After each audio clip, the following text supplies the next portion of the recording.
I've never found it so hard to make a small video about 2 races and an upcoming race. This is about the 8th take of this video. I think I just got ahead of myself when I was trying to explain Think of Galaxies and and the issue with her.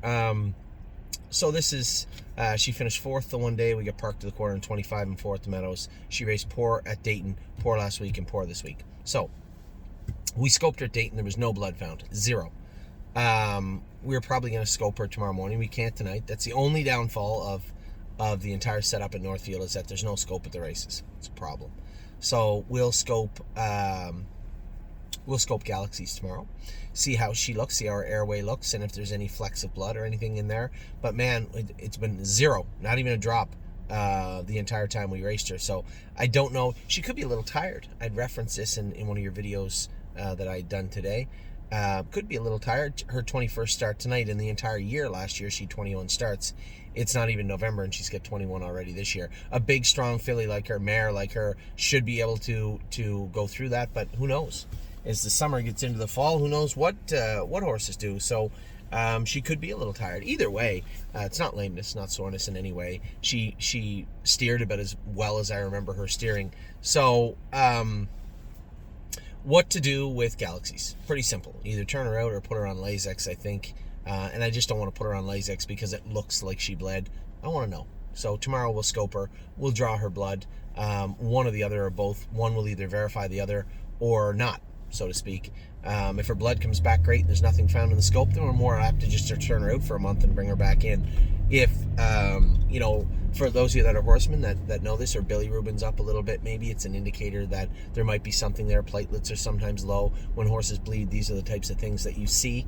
So if she scopes okay tomorrow, yet when we draw her blood, her bilirubin's up and her platelets are low, it's usually it's not an exact thing, obviously, but it's obviously an alarm that would go off that would lead you to believe that maybe she was. So either way, although I was a little disappointed tonight, this is a mare that owes us nothing in the short period of time that we've had her. It's been a great mare for us since we got her. I think she's going to continue to be a nice mare for us. Just got to treat her right. If something's going on with her, figure it out, fix it, move on. And that's exactly what we're going to do with Think of Galaxies. Now this afternoon, Arson was awesome again. Horse raced good. I talked to both Eric and Andy Miller separately via text. Andy said the colt was fantastic. No, he said colt was very good, and Eric said the colt was very good also. So both had the same story, but both were right. He was very good. The horse looked amazing. Very happy with the way he's closing out his year. He's got 2 more starts left, I believe. He'll go to the Sire Stake final next week, where he'll likely be the favorite, and then he'll go into the Pop-Up Series final, where he'll likely be the favorite. That doesn't give him free reign or a free purse, but he's still got to go out and get the job done. But he's just raced great all year. I suspect he'll continue to do so. Now tonight we still have Per Lucky to race in a little while. Interested to watch the big guy go. We get the baseball game to watch. We get some football to watch, and plan ahead for this week. We have Corbin next weekend, right? We have the finals with Memory and Imagination and Arson. I'm not going to Indiana. I just spoke to Ronnie Wren tonight.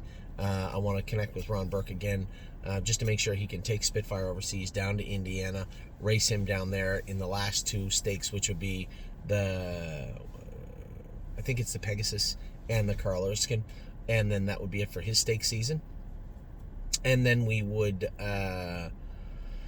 figure out a plan with him for the rest of the winter. He'll either continue on. He did have that wide gap in the summer, so it's not like he's over-raced right now, so he could probably race well into the winter.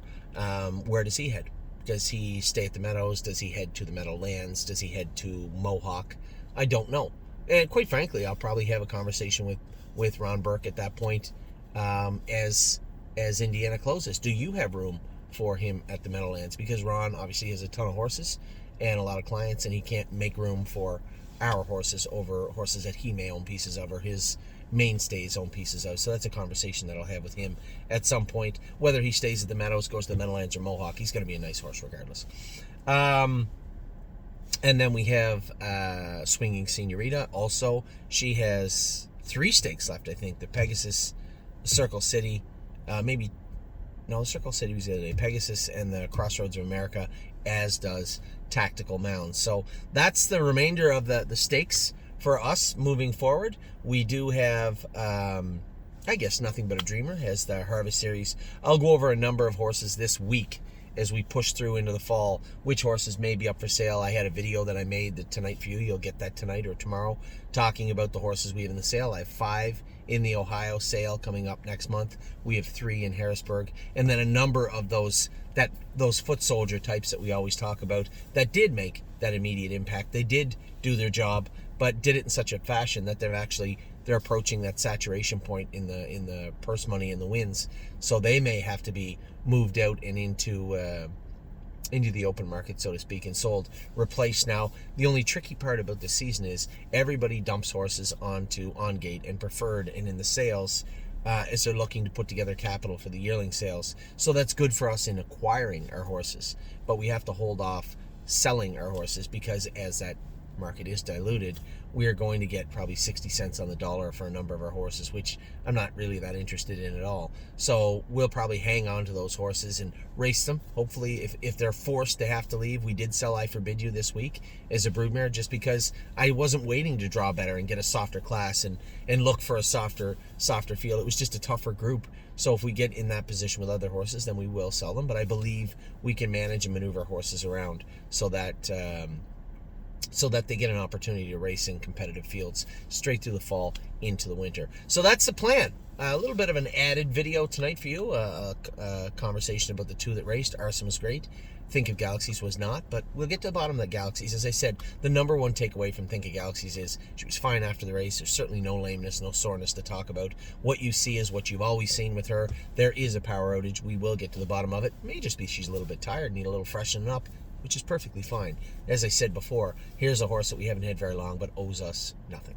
So with that, I'll let you guys go. I hope you're having a wonderful Sunday night watching baseball or football or racing or all 3. I hope you have a wonderful week ahead. Going to be a chilly one tomorrow. Bundle up.